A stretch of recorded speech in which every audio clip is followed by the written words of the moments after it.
2020, what a year, what this has been. But do you know that Kansas City won the Super Bowl? Did you forget that part? You know, there's been a lot of bad things that have happened. When I was one of the things I was wrestling with was my mask this morning, and anyway, it's a lot of fun. I drive a school bus also. I do this besides preaching. I've done this, and I love policing kids to wear wear their mask. And anyway, but it's something that we all should do, and anyway. But I want to talk to you. In the sermon that I share with you this morning is called "Playing Hurt." Playing hurt. And I was thinking about this in relationship to this year. I was thinking about this in relationship to this church. As we're kind of this is something brand new. We've lost the pastor, the preacher here at the church, resigned last week. Our country is in a political turmoil, as was just shared. But ever since I was a kid, I've loved the game of football. When I was young, on Sundays, what it meant was we all went to church, and then my dad and I would get to sit and watch a football game on Sunday afternoon. That was always a lot of fun. Now, when I married Kathy, it was 39 years ago yesterday. We celebrated our anniversary yesterday. 39 years, and that applause is for Kathy for putting up with me for 39 years. Yes, there you go. Thank you. And I remember the first Christmas. Now, Kathy's a Kansas City girl. She grew up in Kansas City. Her mom gave me a red Kansas City Chiefs sweater. That was my Christmas present, my first year of marriage to Kathy. And so I have had to wear that Kansas City sweater for a while. And when I would come and visit Kathy, for those of you in this area, maybe you've been Kansas City fans, I was so surprised because when I tuned in the TV there in Kansas City, there was a sports commentator, and his name was Lenny Dawson. He was on KMBC, and he was doing the sports. And I was like, well, I do remember that Super Bowl, and I do remember those games of 50 years ago. And I remember Jan Stenerud, and I remember a lot of that. But I've always been a sports fan. Now, I didn't play football in high school. My school didn't even have football. I played baseball because we had baseball. But, sports is something that the Apostle Paul uses to talk to us about our Christian faith and the way that we deal with our faith, and the way we deal with problems, and the way we deal with circumstances that come that are pretty hard for us at times. Well, the Apostle Paul, he makes reference to sports and sports figures some 20 times in his writing. He says, "I've fought the good fight." He says, "I've finished the race." And he's talking about a race, and he's talking about a fight. "I've kept the faith."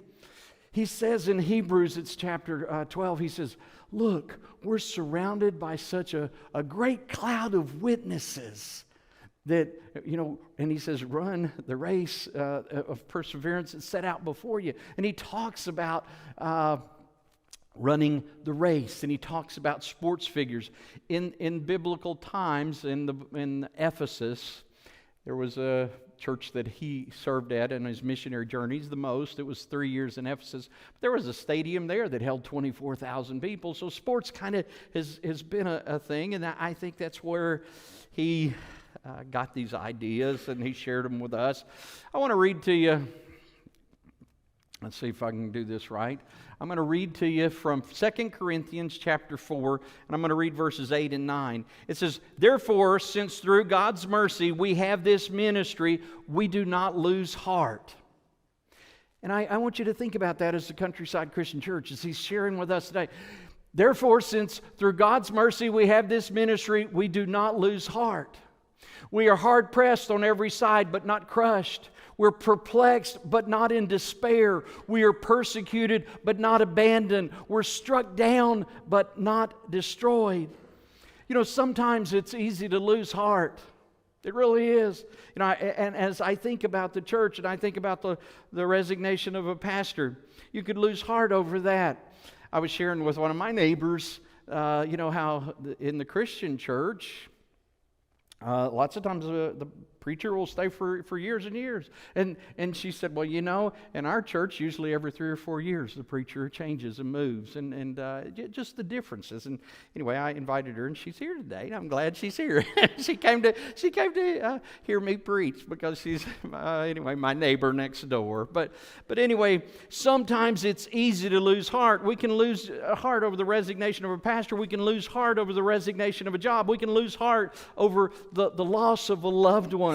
We can lose heart over a divorce. We can lose heart over dreams that don't become reality for us.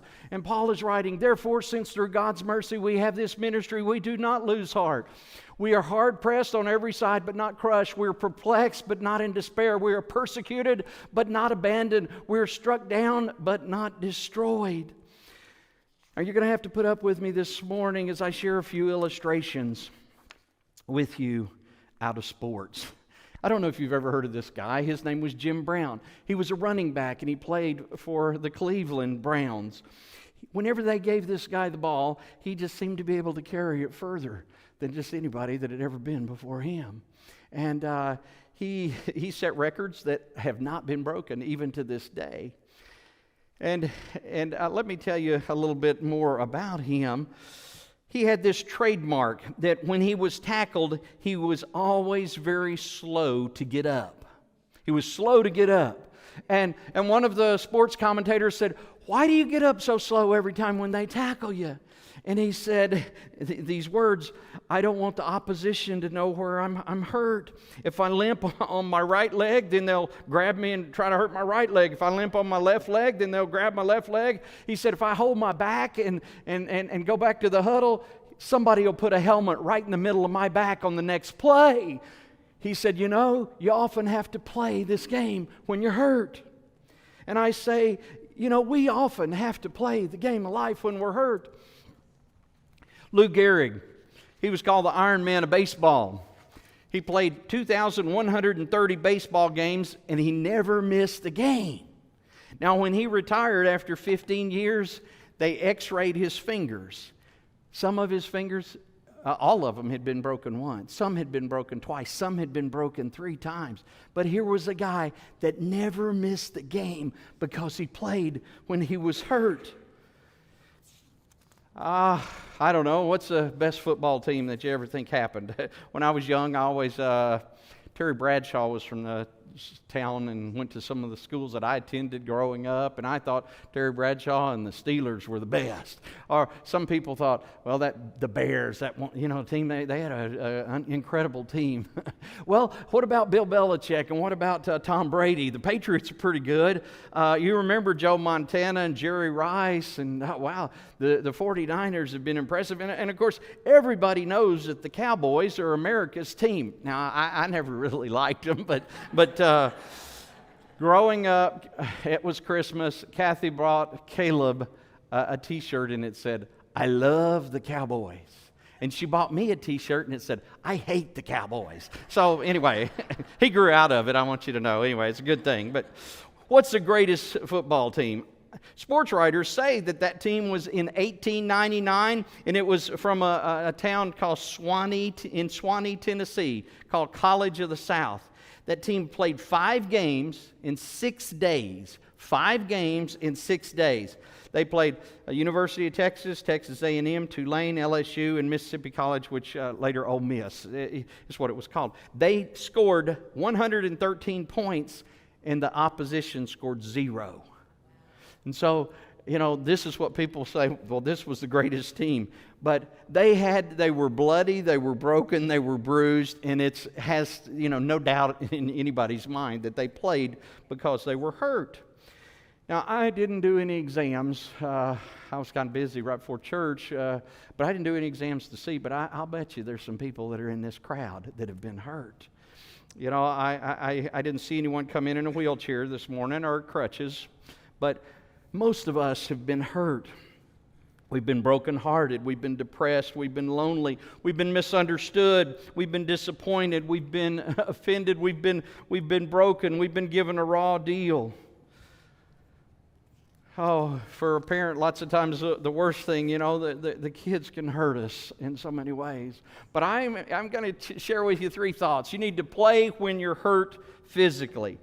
Play when you're hurt physically. Chicago Tribune had an article about the NFL, and it said playing hurt, September 1987. I'm going to read the whole article, but let me just read part of it. Everybody plays with pain, and that's just part of the game. The NFL leaves painful marks on players. Bumps and bruises and day-to-day poundings withstood by football players can lead to lifelong problems. 82% of retired football players say they have pains and problems that they will have the rest of their life. 43% of those problems are with knees. Now, if you're as old as I am, you understand that, don't you, about those knees bothering you and how those knees can get you down. If you play, you're going to get hurt. It was the late Adolph Rupp, the coach of the Kentucky Wildcats. A young man came out of the game, a basketball game, and he said, "I think my ankle has been sprained." And Coach Rupp said, "Why, anybody can play with 2 good ankles. Now, son, just get back in there." And he sent him right back into the game. Another picture that I have on the screen, Tommy Bell was a referee. Now, Tommy Bell was an attorney, but on Sundays he was an NFL referee, and he did 2 Super Bowls. And he writes in his book about some of the happenings as a referee. And of the 2 Super Bowls he did, one of them, Joe Namath was the quarterback. And you might remember that game if you're an old guy like me. Joe Namath wasn't supposed to win the game, but Namath played, and not only did Namath play, he won that game. And he said his knees were hurting so bad that day. He said, "I watched him. I didn't even think he should be out there playing." Now, another game that he was the referee, the NFL referee in, was a Kansas City game. This one again, 50 years way back. It wasn't 2020. It was way back 50 years before that. There was a guy that played, and his name was Fred Arbanis. Now, most of you know who Travis Kelce is if you're a Kansas City fan, because he's an end. Well, this is the guy who had Travis Kelce's kind of position. He was an end. Well, let me tell you what Tommy Bell, the NFL referee, tells us. He says,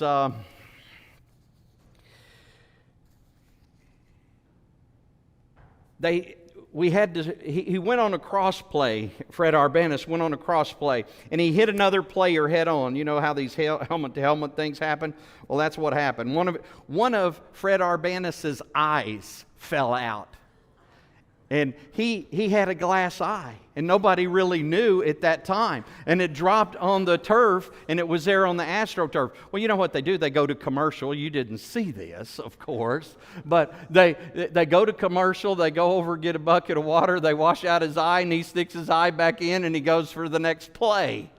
Okay. Now, during this time, Tommy Bell, the referee, is standing there with him, and he says, "Fred, I can't believe this. You've got one eye. Your livelihood, your future, your occupation, your income all depends upon your eyesight. And you've already lost one eye. What would you do if you lost the other eye?" And Fred Arbanis said to the referee, "Well, Mr. Bell, I guess I'd just become a referee like you."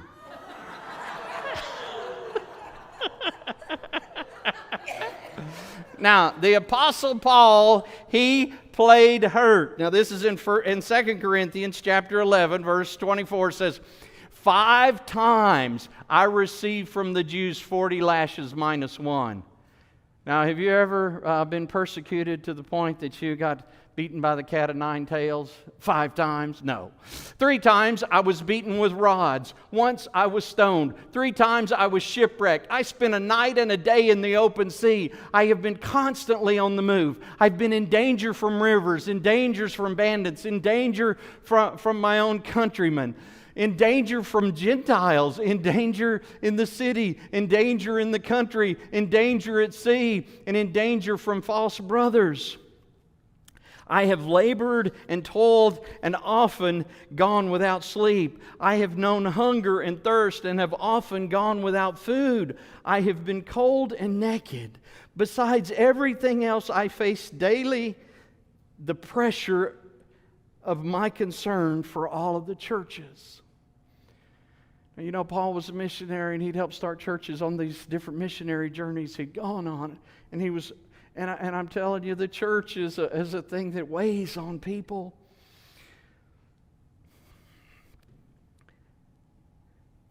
Now, there are people that come to church when they're struggling physically. When I began to serve in Kansas, I served at a rural church in Plainville. And I got to go to the different Sunday school classes, trying to learn all the people. Well, the Sunday school class that became my very favorite class had 80 and 90-year-olds only in that class. You had to be 80 or 90 to go to that class. And there were two ladies. One of them's name was Melba, and the other's name was Clara. And I could just bank on the fact that my phone would ring between 9 and 10 o'clock on Monday if they had not attended church the day before. And they would talk about their body, the aches and pains, and they had the desire to be there, and they wanted to apologize to me for not being there until, you let the Lord know. And of course, I'm sure they already had. I didn't get to make it yesterday because of how bad I was hurting. My grandmother, her name was Ada Bell. I called her Mama because that's what my mother called her. Mama went the last year and a half of her life in a wheelchair to church every Sunday for 18 months. I remember it was one Sunday, and it was in Louisiana, and it's raining cats and dogs. And my mother has decided it's in the spring, and the spring rains are coming, and she decided, I'm not going to let Mama go to church today, get out in that water and get wet and have a cold. And she said, Mama, you're not going to go to church today. And my grandmother said, who are you to tell me that I'm not going to church? She said, Mama, I'm not going to take a chance on you getting wet. Now, my grandmother was 90 years old, and she was in a wheelchair. And she said, who's the mama? Who's the mama? My mother cried, but she didn't take her to church. I don't know how. My mother's pretty mean, too. I come from being around a lot of mean women. Anyway, they're all pretty tough around me. They need to be because they have to be anyway. 2 Corinthians chapter 12, verse 7. Paul writes, there was given me a thorn in my flesh to torment me. 3 times I pleaded with the Lord to take it away from me. But he said to me, my grace is sufficient for you. My power is made perfect in weakness. Therefore, I will boast all the more gladly about my weaknesses, so that Christ's power may rest on me.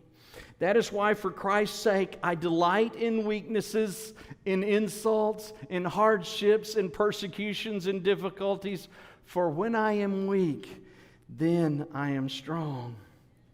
Have you ever prayed, Lord, do this, would you just do this? Lord, do this, would you just do this? Lord, do this, would you just do this?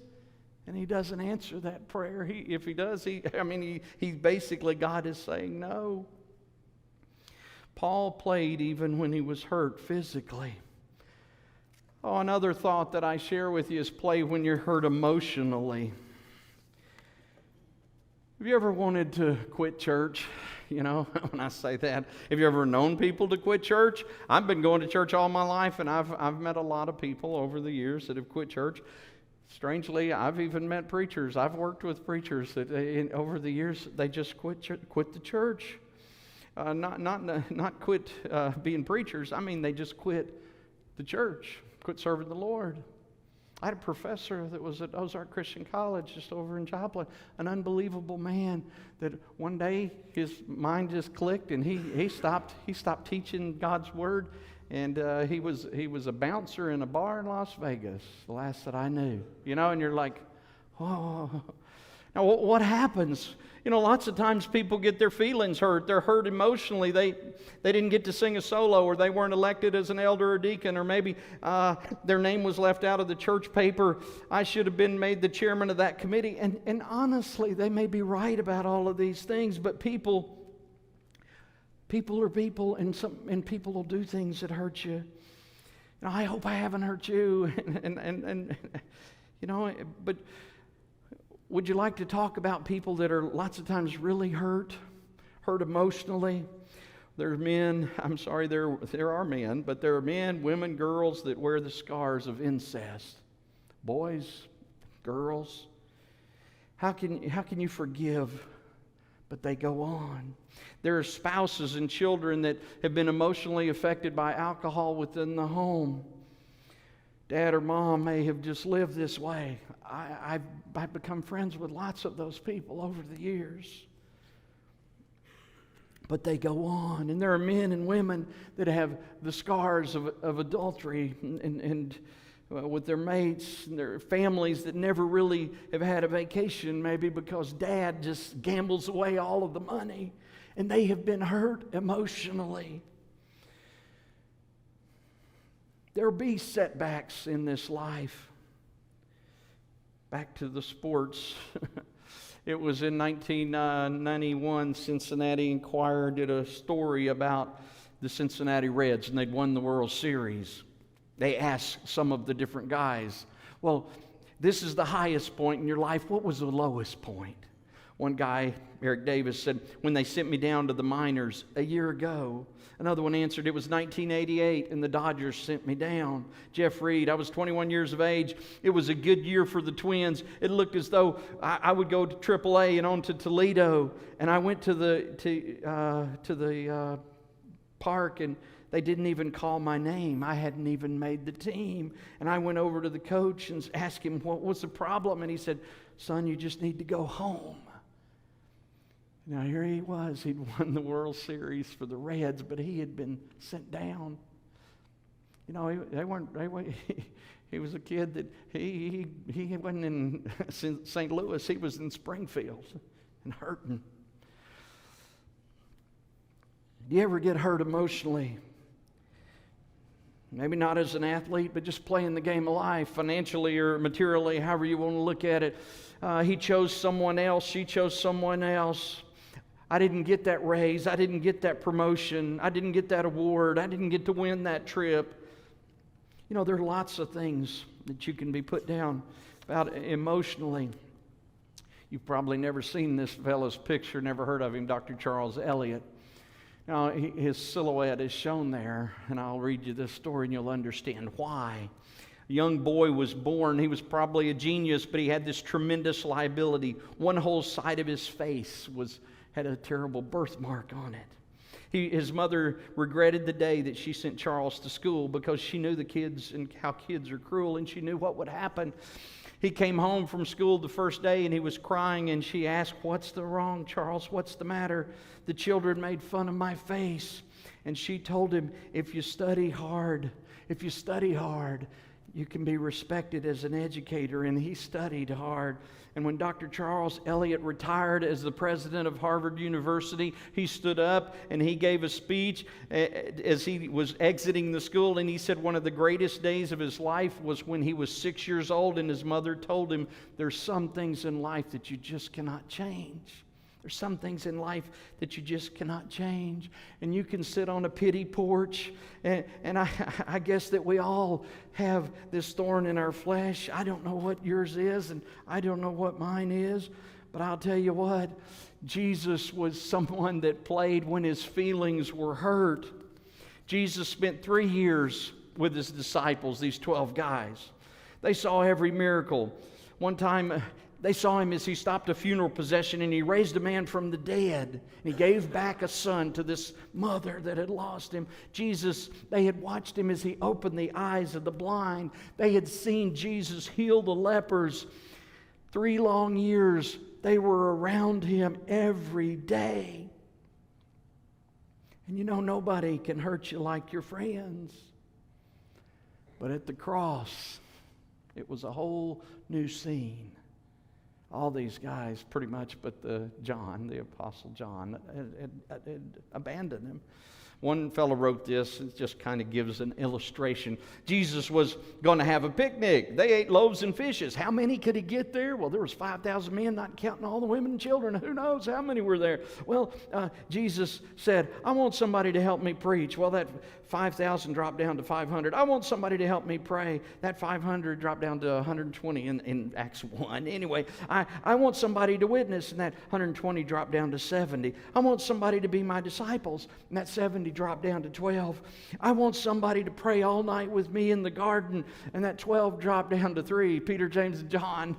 And then at the foot of the cross, there wasn't like a traffic jam going on. In the Message translation of the Scripture, it says this, and this is more of a contemporary version. Friends, when life gets really difficult, don't jump to the conclusion that God isn't on the job. Instead, be glad that you're in the very thick of what Christ experienced. This is a spiritual refining process. Now, don't you like hearing that? This is a spiritual refining process with glory just around the corner. When you are opposed by Satan, don't say, what in the world's happened to me? This is normal. Back to football. If you're carrying the ball, you're going to get tackled. If you're carrying the ball, you're going to get tackled. I've had people say, since I became a Christian, it's like my world seems to be falling apart. And sometimes that's true. The Bible also says, don't grow weary in well-doing. Why? Because we can grow weary serving the Lord. Someone says, I have burnout. You can see how burnout can come. The only thing wrong with life, well, maybe not the only thing, but one of the worst things is that it's so daily. Wake up, the alarm goes off, go to work, work all day, come home, eat supper and get ready and go to bed and get up and let's do it again tomorrow. Doesn't that sound like fun? It's so daily. Life is so daily. Now, this is a statement, a quote, God had one son without sin, but no son without sorrow. When you think about Jesus, he was a man without sin, but he still had a lot of sorrow in his life, and he lived with hurt. He knew what hurt was like physically, emotionally, in every way. Our enemy is the old devil. It's not our brother and it's not our sister. Maybe you remember this scripture in Romans 8:28 says, we know that all things work together for good to those who love God and to those who are called according to His purpose. I believe that. Automobile accidents, they're going to work out for good. I don't know how, but God will work those things out. Hospital stays, they're going to work out for good. I don't know how, but God will work those things out. Honestly, if we had testimony time at this point in time and people got up and said, was there anything in your life that happened and that you said, this is the worst thing that ever happened to me, and you found out it was one of the best things that ever happened to you? Yes. Are you feeling hurt? Go on. Being criticized? Go on. Keep teaching, keep singing, keep praying. The Bible actually says, beware when all men speak well of you. Maybe you've heard this. If you don't bleed, you're not blessed. If it doesn't cost, it doesn't count. It was David in the book of Samuel where somebody wanted to give him something that he could present as an offering to God. And he said, I will not offer to God that doesn't cost me something. Most lopsided game in football history. Georgia Tech, 222. Cumberland University, 0. The quarterback said, we're so afraid of those animals from Georgia Tech. These guys were big. I mean, I've been around some guys that played in the Super Bowl, and I mean, they're just like big, giant linemen. These guys are just unbelievable. Their size, their strength. He said, we were afraid of these animals from Georgia Tech. They were big guys.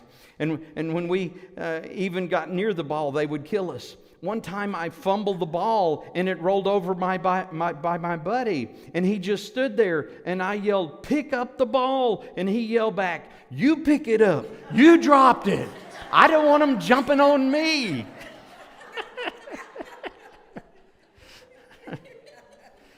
There's nothing really to say except if you play in this game called life, you are going to get hurt. That's just what happens in life. Another story about a boy that came out of the football game, ran over to the coach, and he said, "Coach, when they tackled me, it was terrible." And the coach said, "What do you mean?" He said, "The left tackle had my left leg, the right guard had my right leg." And he said, "Well, what's so bad about that?" He said, as they got together, they said, "Make a wish." And it's like they were going to pull him in too. Play when you're hurt physically. Play when you're hurt emotionally. Play when you're hurt. Why? Because you see the reward. You won't be faithful in your attendance. You won't be faithful in your life. You won't be faithful with your time and your talent and your treasure unless you remember that reward. When you come to the Lord's table, all that He has done for you, unless you're convinced of that reward, the goal line isn't worth it. Breaking the tape at the finish line isn't worth it. But if you remember, the goal line is worth it. The finish line is worth it. Breaking the ribbon is worth it. I don't know what your goal line is, but this is what I think it is for the Christian. Matthew 25:21 says, "His master replied, 'Well done, thou good and faithful servant. You've been faithful with a few things. I put you in charge of many things. Come and share your master's happiness.'" Don't you want to hear those words? Don't you want to make it to the finish line? Don't you want to keep going for Him?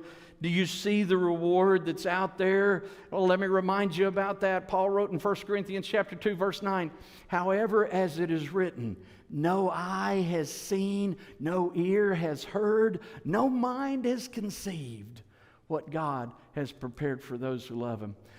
We spent the day over in Branson, Kathy and I did, for our 39th anniversary. And, I've walked into that place, let's say like Silver Dollar City, and it's like the most amazing thing I've ever seen.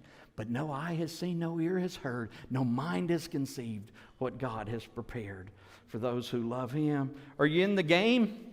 One coach, he's one that I love the coach. I didn't like the Cowboys, but Tom Landry, he said, "You have to have 4 things to be in my game: faith, discipline, desire, and goal." Bud Wilkinson, another football coach down here in Oklahoma, said, "Football is no place for Saturday afternoon participation." Newt Rotney, the Notre Dame coach, said, "Give me 11 poor losers and I'll give you a championship team." It was a medical missionary that was in India, and he was getting at the end of his life. He was dying. And they'd brought a new doctor from England where he'd been educated. And he'd wanted to be a medical missionary, and he had been there about 3 months trying to learn everything from the old doctor. And he went into the doctor and he said, "Sir, I don't know how to tell you this, and I apologize ahead of time, but I just can't take it here. I'm going to go back to England." And he says, "Why are you leaving?" And the old doctor asked, and the younger doctor said, "You're dying, sir, and out that window there are 2 graves, that of your wife and of your only son, and it's just not worth it." And the old doctor began to whisper in his ear, and he said, "Soon I'm going to die. And when I die, there's going to be people that come up to me, kids, saying, 'But you brought my mom and dad to Jesus. Oh, I love you. You brought my mom and dad, and there's generations that have followed because of what you did." In our church where we last served in Norton, Kansas, the last 10 years, there were 2 sisters that were daughters of missionaries that had gone and spent like 30 years or so in Burma. The church in Burma sent to them plane fare to fly them over for the anniversary of the beginning of the church that was there. Now, when they got over there, they said, "We were treated like royalty." And I thought, when I saw all that they didn't have, how poor they were, and realized how much they had spent just for us to come and be there, I couldn't believe it. And she said, I was going to accept their gift because I knew they'd given it from their heart, but I was working as hard as I could to figure out another way I could bless that church, and they did. But, I'm not in this game because of that great cloud of witnesses. My grandma's up there somewhere, Mama. She's out of her wheelchair now, and she's saying, keep going, Larry. My mom and dad are up there, and they're saying, keep going, Larry. Keep going, Caleb. They're saying, y'all work on that boy named Luke, Jonah, and David. And they're telling me all those things. I know they're hollering down from, but I'm not playing for them. I'm playing for Jesus. That's the one that I want to hear, well done, thou good and faithful servant. That's the one that has made the huge difference in my life. That's the one that's given me what, he's a friend that sticks closer than a brother. There's a song that goes, welcome to heaven, my child. You've won the race, you've kept the pace. Welcome to heaven, my child. A test of a man's devotion will come some other day. They love God most who are at their post when the crowds have walked away. Play when you're hurt, even if you're crushed. Maybe there's somebody here. Would y'all stand with me? Would y'all stand with me? And we're going to sing here in just a second. Words will come up on the screen. You know the words to this song. But maybe there's somebody that needs to make a decision, somebody that's never confessed Christ, somebody that wants to place their fellowship at this church. Would y'all sing with me? I have decided to follow Jesus. I have decided to follow Jesus. I have decided to follow Jesus. No turning back, no turning back.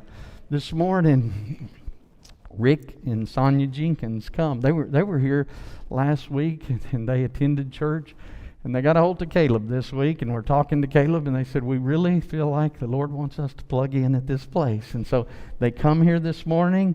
They're both baptized Christians. They're Texans. They probably were Cowboy fans. I don't know. That's okay. That's okay. Big time. But I'm going to get them to make a confession and just repeat after me. I believe Jesus is the Christ, the Son of the living God. Everybody said? Would y'all pray with me? Let me pray with you before you head back to your seat.